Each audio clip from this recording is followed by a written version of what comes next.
Страшные истории, выпуск номер 5. Озвучено при поддержке Aviasales. Каждую ночь в 3:03 кто-то или что-то проходит мимо моего дома, насвистывая. Каждую ночь, вне зависимости от погоды, кто-то или что-то проходит по нашей улице, тихонько насвистывая. Услышать этот свист можно только из гостиной или кухни, когда он проходит мимо, и всегда ровно в 3:03. Звук возникает едва слышно, где-то в начале переулка возле дома Карсонов. Мы живем ближе к середине улицы, так что свист проходит мимо нас, а затем затихает у тупика. Когда мы с сестрой были помладше, мы иногда пробирались на кухню, чтобы послушать. Родители это не одобряли, и нам здорово доставалось, если они нас ловили. Но все же они не слишком нас наказывали, ведь мы всегда следовали главному правилу – не пытаться увидеть того, кто свистит. Вообще, наш район довольно странное место. Я живу здесь с 6 лет и очень люблю его. Дома небольшие, но ухоженные, у всех приличные дворы, есть где погулять. Здесь много ребят моего возраста. В октябре мне исполнилось 13. Мы все росли вместе, играли на улице, летними вечерами бегали друг к дружке на крыльцо. Короче говоря, это хорошее место для того, чтобы провести здесь свое детство. Я уже достаточно взрослый, чтобы это понимать. Здесь есть только две странности – ночной свист и невероятная удачливость. Свист меня особо не беспокоил. Как я уже сказал, в своей комнате я его даже не слышу. Но мама с папой не любят о нем говорить, поэтому я перестал задавать вопросы. Мой отец человек сильный, высокий и очень спокойный. Он говорит с акцентом, потому что переехал в США еще в детстве. Его семья, моя бабушка с дедушкой, родом с островов. Они так сами говорят. И единственный раз, когда мой отец теряет спокойствие, это как раз разговоры о свистуне. Он начинает говорить быстрее, взгляд его становится беспокойным, и он повторяет нам, чтобы мы не слишком об этом думали. И всегда помнили одно главное правило: не пытаться выглянуть наружу, когда свистун проходит мимо. Даже если бы мы и захотели посмотреть, у нас все равно бы не получилось. Видите ли, у нас на всех окнах с внутренней стороны установлены специальные рольставни. Плотные куски тяжелой ткани, которые опускаются сверху и фиксируются внизу рамы. Каждая защелка, к тому же, запирается на крошечный замок. Знаете, у некоторых дневников бывают такие замочки. Перед сном отец каждую ночь закрывает ставни и забирает ключ к себе в комнату. Что насчет мамы? Я не знаю, что она думает о свисте. Когда еще все только начиналось, я несколько раз замечал ее в гостиной в 3:03. Я видел ее через крошечную щель от приоткрытой двери. Она не часто там бывает, по крайней мере, я редко ее ловил, но раз или два в месяц, кажется, она сидит на нашем большом красном диване и просто слушает. Свистун всегда напевает одну и ту же мелодию, причем она веселая.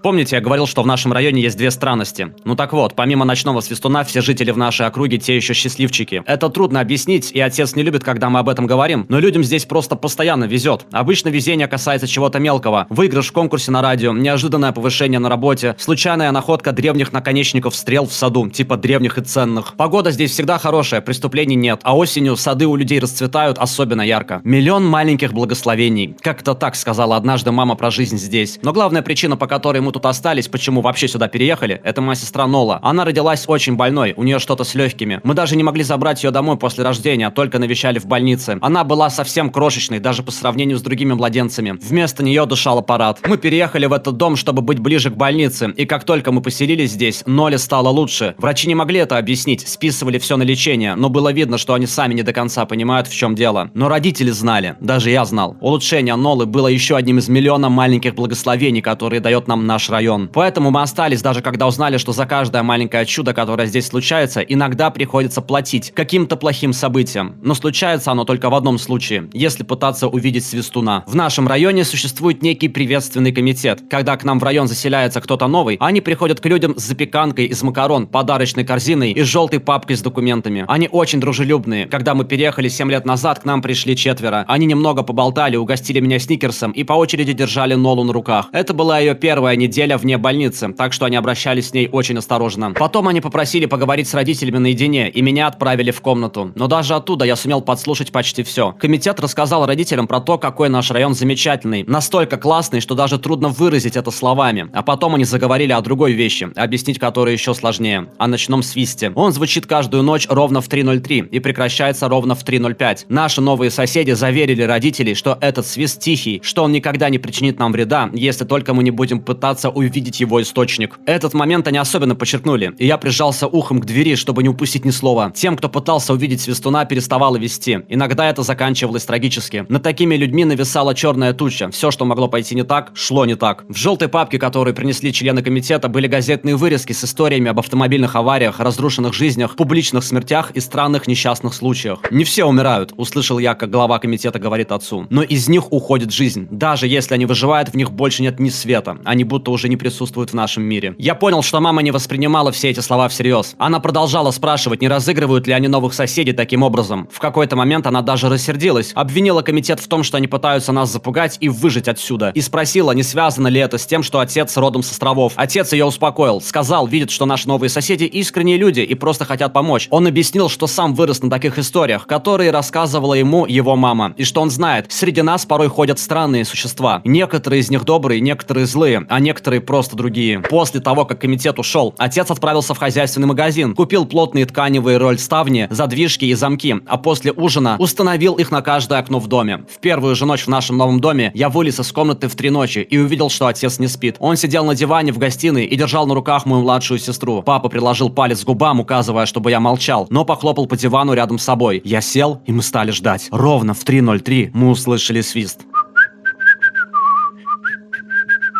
Он начался и закончился точно так, как говорили соседи. Свист возвращается каждую ночь, но мы никогда не пытаемся увидеть, кто его издает, и продолжаем наслаждаться миллионом маленьких благословений. Нола теперь дышит самостоятельно, она выросла, стала сильной и умной девочкой. Отец вступил в приветственный комитет. Новые жильцы появляются редко, ведь кто захочет отсюда уезжать? Но когда кто-то переезжает, отец и комитет приносят им запеканку из макарон, подарочную корзину и желтую папку. По лицу отца я всегда понимаю, приняли ли новые соседи предупреждение всерьез, или вскоре нам предстоит встречать кого-то заново. Недавно прямо рядом с нами поселилась новая семья. Прежняя хозяйка, мисс Мэдди, умерла в возрасте 105 лет. Она прожила долгую и хорошую жизнь. Наши новые соседи, казалось, отлично вписывались в район. Они поверили комитету, последовали совету отца насчет запирающихся ставней, тем более, что у них был маленький ребенок. Какие бы газетные вырезки ни лежали в той желтой папке, отец нам их никогда не показывал. Но, видимо, они были весьма убедительными, потому что в первый месяц у новых соседей не возникло никаких проблем. Однажды вечером, когда наши новые соседи уехали из города, их сын Холден остался у нас ночевать. Ему было 12, он учился в классе на год младше меня. До той ночи я его почти не знал, но как только родители оставили его у нас после ужина, я сразу понял, что нас ждет хреновый вечер. «А вы знаете, кто там каждую ночь свистит?» — спросил Холден, как только взрослые вышли из комнаты. Мы втроем сидели в гостиной, по телеку негромко шел какой-то диснеевский фильм. Мы с сестрой переглянулись. «Мы об этом не говорим», — ответил я. «Думаю, это тот странный тип из большого желтого дома на углу», — сказал Холден. «Мистер Толс?» — уточнила Нола. «Да ну, он же хороший». Холден пожал плечами. «Значит, это какой-то маньяк-убийца». Нола напряглась. «Мы об этом не говорим», — повторил я. «Пошли лучше в мою комнату, поиграем в Nintendo». Мы провели несколько часов, играя в видеоигры, поедая попкорн и смотря фильмы. Самая обычная ночевка детей. Но я заметил, что Холдену не сиделось на месте. После того, как родители пожелали нам спокойной ночи, заперли ставни и легли спать, Холден встал со своего кресла-мешка и подошел к нам с Нолой, сидевшим на моей кровати. «Ты хоть раз пытался посмотреть?» — спросил он у меня. «Уже почти время». Как и на любой ночевке, мы дружно проигнорировали идею с тем, что нам пора ложиться спать. Я с удивлением заметил, что он прав. Было почти 3 ночи. Я вздохнул. «Мы не...» «Видишь, а я вот даже попытаться не могу», — перебил меня Холден. «Мой отец запирает ставни каждую ночь, а ключ от них прячет». «На что же?» — сказала Нола. «Нет», — возразил Холден, — «он его не прячет». «Ты же видел, как он это делает», — сказал я чуть резче, чем планировал. Холден усмехнулся. «Да, он запирает ставни, но не прячет ключ. Он хранит его на своей обычной связке ключей». «Ну и?» — спросил я, хотя уже понимал, к чему он ведет. Потому что я и сам замечал, что отец больше не утруждал себя прятать ключ. Он знал, что спустя столько лет мы все поняли и воспринимали это всерьез. Так вот, когда твой отец закрыл ставни, но до того, как родители легли спать, я пошел в ванную и по пути, возможно, заглянул в их комнату. И, возможно, увидел ключи твоего отца на его тумбочке. И, возможно, я их у него одолжил. Мы с Нолой уставились на него, а его улыбка стала еще шире. «Врешь!» — сказал я. Холден пожал плечами. «Можешь проверить, если хочешь. Просто открой дверь в спальню родителей и посмотри. Увидишь его связку прямо на тумбочке. Оставайтесь здесь», — велел я обоим. «И не двигайтесь». Я поспешил к комнате родителей, но замер перед дверью. Если Холден не врал, отец разозлится. Не просто разозлится, а будет в бешенстве. Мне стало страшно при одной только мысли об этом. Но еще страшнее было представить открытое окно с таинственным свистуном прямо за ним. Я приоткрыл дверь всего на дюйм и заглянул внутрь, но было слишком темно, чтобы что-то разглядеть. Сделав глубокий вдох, я шагнул в комнату. 2 шага в темноту, и я застыл. Я услышал свист. И теперь я слышал его отчетливо, из комнаты родителей. Я никогда не задумывался об этом, но выходит, они слышали этот звук каждую ночь с тех пор, как мы переехали в этот дом. Они никогда об этом не говорили. Не думаю, что смог бы спать, зная, что он так близко. Я стоял, прислушиваясь, как свист приближается, не зная, что делать. Включить ли мне свет или разбудить отца? Тихие звуки из гостиной вернули меня в реальность. «Нола!» — закричал я и бросился из комнаты родителей. Холден и Нола стояли у входной двери рядом с окном. Холден не врал. Я увидел, как он возится с замком на одной из ставней. Раздался щелчок. У него действительно был ключ. Холден тихо засмеялся. Нола стояла рядом, сгорбившись. Она была напугана, но при этом ей вроде как было любопытно. Свист раздавался прямо за стенами нашего дома. Я, кажется, что-то выкрикнул или издал какой-то какой-то звук, не помню. Время застыло, стрелки часов словно прибили к циферблату. Ну вот я уже двигаюсь. Я вообще не быстрый и никогда не занимался спортом, но каким-то образом я в один миг покрыл расстояние между собой и Нолой. Не сводя с нее глаз, я услышал, как Холден сдернул штору вниз, чтобы та открылась. Я услышал щелчок, с которым она начала подниматься, и свист прямо по ту сторону окна. Но я уже обхватил Нолу руками, развернул нас так, чтобы она смотрела в сторону коридора, а не окна. В тот же момент я зажмурился, и штора резко взлетела вверх. Свист оборвался. Я почувствовал, как Нола дрожит в моих руках. «Не смотри, хорошо?» — сказал я ей. «Не оборачивайся». Мы стояли так, что она была повернута к коридору, а я к окну. Но у меня все еще были закрыты глаза. Я обнял ее покрепче. Я протянул свободную руку, пытаясь нащупать Холдена. Мои пальцы коснулись его руки. Он дрожал еще сильнее, чем Нола. «Холден?» — окликнул его я. Тишина. Я на ощупь потянулся дальше, осторожно провел ладонью по стеклу, так и не открыв глаз. Оно было холодным, слишком холодным для этой поры года. Я провел рукой выше, пытаясь найти шнурок от жалюзи. Стекло под пальцами становилось теплее, а вместе с этим ощущался легкий гул, отдающийся в кончиках пальцев. Я старался не думать о том, что может стоять по ту сторону окна. Наконец я нашел шнур и дернул его вниз. Ставни захлопнулись. Я открыл глаза. В слабом свете, пробивающемся из кухни, я разглядел Холдена. Он был бледный, маленький, словно скукожившийся в себе. Он просто смотрел на закрытое окно. «Холден?» Я снова его окликнул. Он медленно повернулся ко мне и закричал. Тут началась какая-то буря событий. Свет загорелся в коридоре, потом в гостиной. По деревянному полу затопали родительские шаги. Я не оборачивался в их сторону, так как не мог отвести глаз от Холдена. Он был белым, как стенка. И так сильно прикусил губу, что по подбородку стекала тонкая алая линия крови. А еще он обмочился. «Что случилось?» — спросил отец за моей спиной. Я с трудом развернулся, наконец оторвав взгляд от Холдена. Он посмотрел. Я никогда не видел своего отца испуганным, но в этот момент увидел. На его лице отразился неистовый ужас, родительский ужас. «Только он?» — беззвучно спросил отец одними губами. Я кивнул. Отец выдохнул. В секунду он преобразился так, что я даже подумал, что сейчас рассмеется от облегчения. Но затем он посмотрел на Холдена, и выражение его лица тут же сменилось. Я задумался, не чувствует ли он вину за то, что испытал это чувство радости. Раздался стук в дверь. Мы замерли. Холден заскулил. «Не открывай», — сказала мама. Она стояла в проеме коридора. Я всегда думал, что она скептически относится ко всей этой истории, просто поддерживает отца. Но этой ночью мы все поверили наверняка. Я заметил, что и у мамы, и у папы в руках были бейсбольные биты. Они, похоже, вышли с ними из своей спальни. Стук повторился, теперь он был немного громче. «Пожалуйста, не открывайте», — прошептал Холден. Отец подошел к нему и обнял. «Мы не откроем», — пообещал он, крепче сжимая биту. «Этой ночью ничего не войдет в этот дом».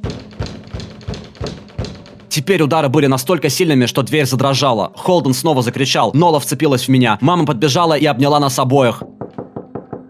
«Вызови полицию», — прошептала мама отцу. Стук мгновенно прекратился. Отец оглянулся на нас через плечо. «Ты думаешь...» — начал он, но его перебил новый стук. Сначала мощный удар, и потом вежливая, размеренная тук-тук-тук. «Полиция!» — произнес кто-то за дверью. Этот голос, он звучал точно как мамин. Это был словно попугай, повторяющий ее слова. «Полиция! Вызови полицию!»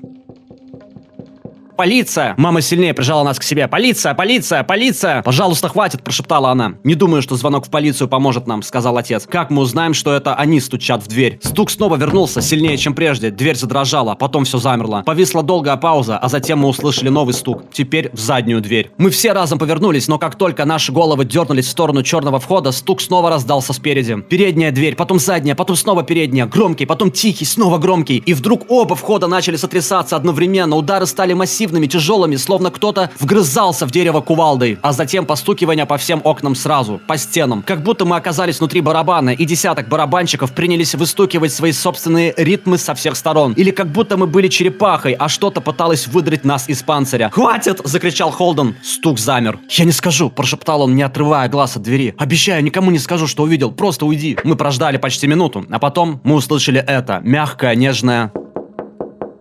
доносящаяся из окна, в которое смотрел Холден. Он всхлипнул и разразился бесконтрольным, истеричным рыданием, как узник, наблюдающий, как прямо у него под окном строят виселицу. Отец крепко обнял его, провел пальцами по его растрепанным волосам, но не стал врать ему, не стал говорить, что все будет хорошо. Тихий стук в окно продолжался всю ночь. Мы сбились в кучу в гостиной и сидели так, я даже не знаю сколько. В какой-то момент мама попыталась увести нас, детей, в мою комнату, а отец остался сторожить дверь. Но как только мы пересекли порог спальни, стук вернулся. Сильный, неистовый, заглушающий все вокруг. Я боялся, что дверь просто не выдержит. Мы тут же вернулись в гостиную. Стук прекратился. Осталось только легкое... в окно. Никто из нас так и не заснул. Окончательно стук прекратился примерно в 7 утра. Примерно в это время в нашем районе встает солнце. Мы прождали еще 2 часа, прежде чем отец решился открыть одну из ставней. Но сначала он велел нам всем уйти в их спальню. Я слышал, как он открыл входную дверь, затем закрыл ее и вернулся. «Ладно», — сказал он, — «все закончилось». Родители Холдена вернулись ближе к полудню. Мама и папа отвели его домой и провели с его семьей в доме довольно много времени. Нола и я наблюдали за ними из окна. Она не отходила от меня ни на шаг, периодически держала меня за руку. Когда родители вернулись, они выглядели мрачно, но так и не рассказали, о чем говорили с семьей Холдена. Это был воскресный день. Мы провели его вместе, заказали пиццу, смотрели фильмы. В ту ночь мы все спали в моей комнате. Нола и мама в кровати рядом со мной, отец в кресле, которое подтащил поближе к нам. Стука больше не было, ни той ночью, ни в любую другую. Мы почти не видели Холдена или его родителей всю следующую неделю, но уже в четверг перед их домом появился грузовой фургон. После школы мы весь день смотрели за тем, как они собирают вещи. Но больше всего мне запомнился их вид, Холдена и его родителей. У всех троих было одно и то же выражение лица. Изможденные, поблекшие, серые, с пустыми глазами. Даже находясь на другом конце улицы, я мог сказать, что-то с ними было далеко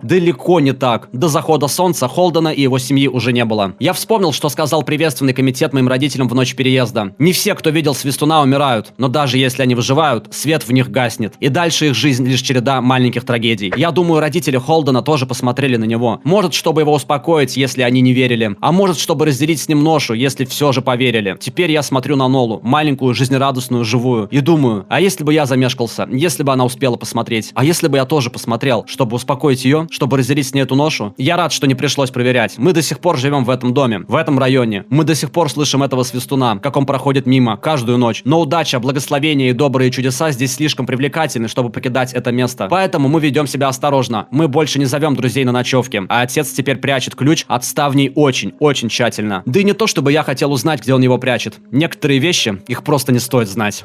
Я нашел некролог своей жены в интернете. Проблема в том, что она сейчас сидит рядом со мной. Я постоянно копаюсь в сети. Когда мне скучно, я гуглю все подряд. Людей, теории, заговоров, случайные интернет-штучки. Я даже свое имя искал. И имена друзей, знакомых и так далее. Но вчера ночью я впервые загуглил имя своей жены. И нашел нечто, что не забуду никогда. Первое, что мне выдало, был некролог. Конечно, я подумал, что это просто кто-то с таким же именем. Ее зовут Эмили, а фамилия у нее довольно распространенная. Не буду ее тут писать, чтобы меня не задианонили. Но я все равно кликнул на ссылку просто из любопытства. И у меня чуть сердце не выскочило, когда я увидел фотографию своей жены. Светлые волосы с выгоревшими прядями, темные глаза, и даты совпадали. 1986-2012. Согласно этому некрологу, она умерла, когда ей было 26. Я встретил ее, когда ей было 27. Не может быть, подумал я. Это просто кто-то, кто выглядит как она, с ее именем, с ее годом рождения. Но в этот момент я уже понимал, совпадений слишком много. Когда я прочитал сам некролог, сомнения развеялись окончательно. Там говорилось о ее любви к лошадям, о волонтерстве в благотворительной столовой при церкви, о ее работе биологом-исследователем. Слишком много совпадений. Это не могло быть случайностью. «Что смотришь?» Я вздрогнул. Жена вошла в комнату из кухни и села рядом. На автомате я захлопнул ноутбук. «Ничего», — сказал я. А потом, осознав, насколько подозрительно это выглядело, добавил: «Искал тебе подарок на день рождения». На секунду ее лицо застыло. Я испугался, что она не поверит, но потом она улыбнулась. Теплой улыбкой, которую я так любил, с мелкими морщинками в уголках глаз. «Это так мило», — сказала она, придвигаясь ко мне ближе. Я сглотнул. «Ага». Она прижалась ко мне, но я чувствовал себя очень неуютно. Тепло ее кожи больше не казалось привычным, родным. Наоборот, у меня по спине пробежал холодок. Через несколько минут я отстранился. «Мне что-то нехорошо», — соврал я. «Пойду прилягу». «А, ладно», — состроила она грустную мину. Прежде чем она успела что-то сказать, я бросился наверх. Как только я оказался в кровати, я снова открыл некролог. Я уставился на зернистое изображение ее лица. Это точно была она. Та же теплая улыбка, те же загадочные темные глаза. Не могло быть, чтобы это был кто-то другой. Я прокрутил вниз, просматривая другие результаты, и понял, что некоторые из них тоже были связаны с ее смертью. Была мемориальная страница на Facebook. Друзья оставляли там сообщения, скорбя по ней. Имен я не узнал, но по их постам было ясно, что они оплакивали ее уже больше 10 лет. Даже университет, в котором она работала, опубликовал заявление с соболезнованиями. А потом я нашел кое-что, от чего сердце ушло в пятки. Новостную статью, затерянную в самом низу страницы поиска. Эмили не просто умерла, ее убили. Я уставился на экран, не веря своим глазам. Из статьи выхватывались отдельные фразы. Никаких признаков взлома. Частично расчленена. Убийца до сих пор на свободе. Но в статье не было ее фотографии. Может, это была другая Эмили? Должна быть другая. Не моя Эмили, которая прямо сейчас сидит внизу и смотрит телевизор. Донесшийся скрип выдернул меня из моих мыслей. Я вздрогнул. Дверь в спальню медленно открылась. Эмили странным образом застыла в дверном проеме. Свет в коридоре не горел. Ее лицо терялось в тени.